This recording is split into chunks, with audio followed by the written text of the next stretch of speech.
Assalamualaikum. Hari ini Ibu akan melanjutkan materi kita masih di bab 1, yaitu materinya karakteristik wilayah daratan dan perairan Indonesia. Kita lihat yang pertama, karakteristik wilayah daratan Indonesia. Kenampakan alam wilayah daratan merupakan bagian dari permukaan bumi yang tidak digenangi oleh air dan berbentuk padat. Wilayah daratan di Indonesia memiliki tanah yang subur sebagai akibat dari curah hujan yang teratur dan banyaknya gunung berapi. Oleh karena itu, daratan Indonesia cocok dimanfaatkan sebagai tempat berpijak dan juga sumber kehidupan manusia. Wilayah daratan Indonesia luas wilayah daratan kepulauan Indonesia sepertiga dari seluruh luas wilayah Indonesia. Karakteristik wilayah daratan ini bisa dibedakan menjadi beberapa macam. Yang pertama, dataran tinggi. Yang kedua, dataran rendah. 3, pegunungan. 4, gunung. 5, pantai. 6, tanjung. Dan 7, delta. Kita lihat satu persatu karakteristik wilayah daratan. Karakteristik wilayah yang masuk wilayah daratan yang pertama itu adalah dataran tinggi. Dataran tinggi terletak pada ketinggian 300 sampai dengan 600 meter di atas permukaan laut, terbentuk karena hasil proses erosi dan juga sedimentasi. Dataran tinggi berada di daerah pegunungan atau dikelilingi oleh bukit-bukit. Daerah pada dataran tinggi memiliki udara yang sejuk dengan pemandangan yang indah, sehingga menyebabkan banyak orang mendirikan rumah-rumah ataupun villa sebagai tempat istirahat. Selain itu, dataran tinggi juga dimanfaatkan sebagai lahan perkebunan seperti teh, kopi, bunga, sayuran, dan sebagainya. Kita lihat yang kedua, dataran rendah. Wilayah dataran rendah relatif datar, luas dan memiliki ketinggian kurang dari 200 meter di atas permukaan laut. Daerah dataran rendah cocok dijadikan wilayah pertanian, perkebunan, peternakan, kegiatan industri, dan sentra-sentra bisnis. Lokasi yang datar menyebabkan pengembangan daerah bisa dilakukan seluas mungkin. Pembangunan jalan raya dan jalan tol serta kelengkapan sarana transportasi. Ini telah mendorong daerah dataran rendah menjadi pusat ekonomi penduduk. Dataran rendah di wilayah Indonesia membentang luas di sepanjang Pulau Sumatera, Sulawesi, Kalimantan, Jawa, Bali, Papua, Nusa Tenggara, serta pulau-pulau kecil lainnya. Yang ketiga, pegunungan. Pegunungan merupakan rangkaian gunung yang saling menyambung satu sama lain, tinggi, luas, dan memanjang, dengan ketinggian lebih dari 700 meter di atas permukaan laut. Sehingga di daerah pegunungan, udaranya sangat sejuk dan segar. Pegunungan dimanfaatkan sebagai tempat istirahat, wisata alam, dan camping, seperti di Pegunungan Jayawijaya, sebagai tempat tumbuh hutan, dan juga digunakan untuk usaha perkebunan bunga, sayuran, dan tanaman industri. Yang keempat, gunung. Gunung merupakan bagian menonjol yang terdapat di bumi dengan ketinggian lebih dari 600 meter di atas permukaan laut. Gunung dimanfaatkan sebagai pengatur iklim dan juga penyimpan air. Wilayah Indonesia memiliki banyak gunung, baik gunung yang berapi maupun yang tidak berapi. Gunung dimanfaatkan sebagai pengatur iklim dan penyimpan air, dan dijadikan sebagai tempat wisata. Material dari gunung berapi yang meletus bisa menyuburkan tanah, dan pasirnya bisa digunakan sebagai bahan bangunan. Yang selanjutnya, yaitu adalah pantai.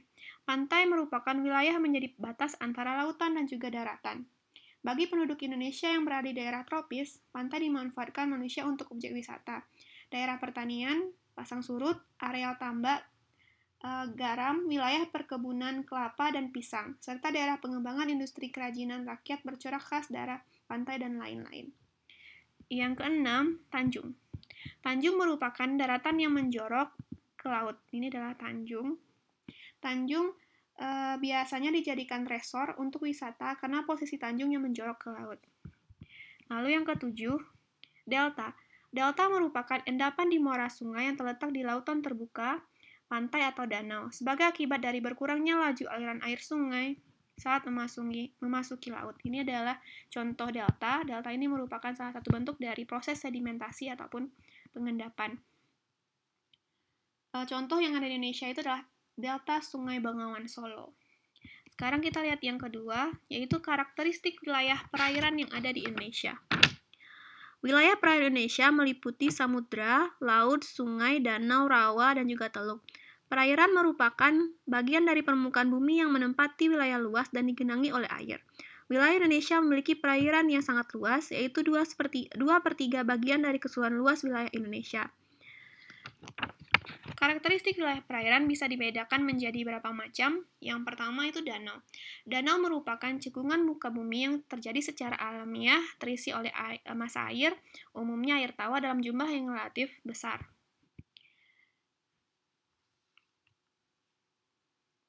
Yang kedua, sungai. Sungai merupakan massa air tawar yang mengalir secara alamiah mulai dari sumber air sampai ke muara. Sumber air sungai umumnya berasal dari mata air yang keluar dari dalam tanah melalui celah-celah ataupun retakan batuan. Selain dari resapan air hujan, sampah air sungai bisa pula berupa pencarian es ataupun gletser. Adapun badan-badan air yang bisa berfungsi sebagai muara sungai antara lain laut, danau, atau sungai lainnya. Adapun manfaat sungai sebagai salah satu bentangan perairan darat mulai dari yang sederhana seperti keperluan minum, mandi, dan mencuci, hingga kebutuhan yang lebih kompleks seperti irigasi atau pengairan, sumber tenaga, keperluan domestik, sebagai sumber penghasil bahan makanan mentah, industri, transportasi, rekreasi, olahraga. Lalu yang ketiga, yaitu laut.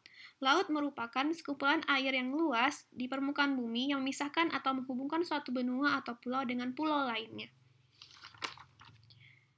Adapun manfaat laut bagi kehidupan manusia, yang pertama bisa dijadikan sebagai tempat rekreasi dan juga hiburan. Yang kedua, tempat hidup sumber makanan kita seperti ikan, cumi-cumi, udang, rumput laut, dan lain-lain. Yang ketiga, bisa dijadikan sebagai pembangkit listrik tenaga ombak, pasang surut, angin, dan sebagainya. Yang keempat, tempat budidaya ikan, kerang, mutiara, rumput laut, dan lain-lain. Yang kelima, tempat barang tambang berada, misalnya tambang minyak bumi lepas pantai.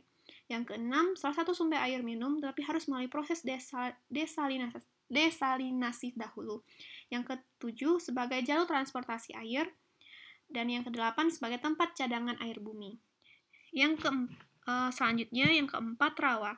Rawa merupakan tanah basah yang selalu digenangi oleh air secara alami karena sistem drainasenya jelek atau letaknya lebih rendah dari daerah sekelilingnya. Rawa bisa dibedakan menjadi beberapa macam. Yang pertama, hutan rawa air tawar memiliki permukaan tanah yang kaya akan mineral, biasanya ditumbuhi oleh hutan lebat. Yang kedua, hutan rawa gambut terbentuk dari sisa-sisa hewan dan tumbuhan yang proses penguraiannya sangat lambat sehingga tanah gambut memiliki kandungan bahan organik yang sangat tinggi. Yang ketiga, rawa tanpa hutan merupakan bagian dari ekosistem rawa hutan, namun hanya ditumbuhi tumbuhan kecil seperti semak dan lumpur liar. Yang kelima, teluk. Ini adalah teluk ya. Teluk merupakan tubuh perairan yang menjorok ke daratan dan dibatasi oleh daratan pada ketiga sisinya. 1, 2, 3. Teluk merupakan wilayah yang sangat strategis. Teluk banyak dimanfaatkan sebagai pelabuhan. Lalu yang keenam, itu adalah selat. Selat merupakan perairan sempit yang berada di antara pulau dengan pulau yang lainnya. Selat memiliki kedalaman antara 200 sampai dengan 1000 meter. Selat dimanfaatkan sebagai jalur angkutan antar pulau. Alat angkutan yang biasa digunakan adalah kapal feri yang termasuk kapal penumpang. Selanjutnya yang terakhir, yaitu adalah samudra. Samudra merupakan perairan yang luas, melebihi laut, dan memiliki kedalaman lebih dari 1000 meter. Wilayah Indonesia diapit oleh 2 samudra, yaitu Samudra Pasifik dan juga Samudra Hindia.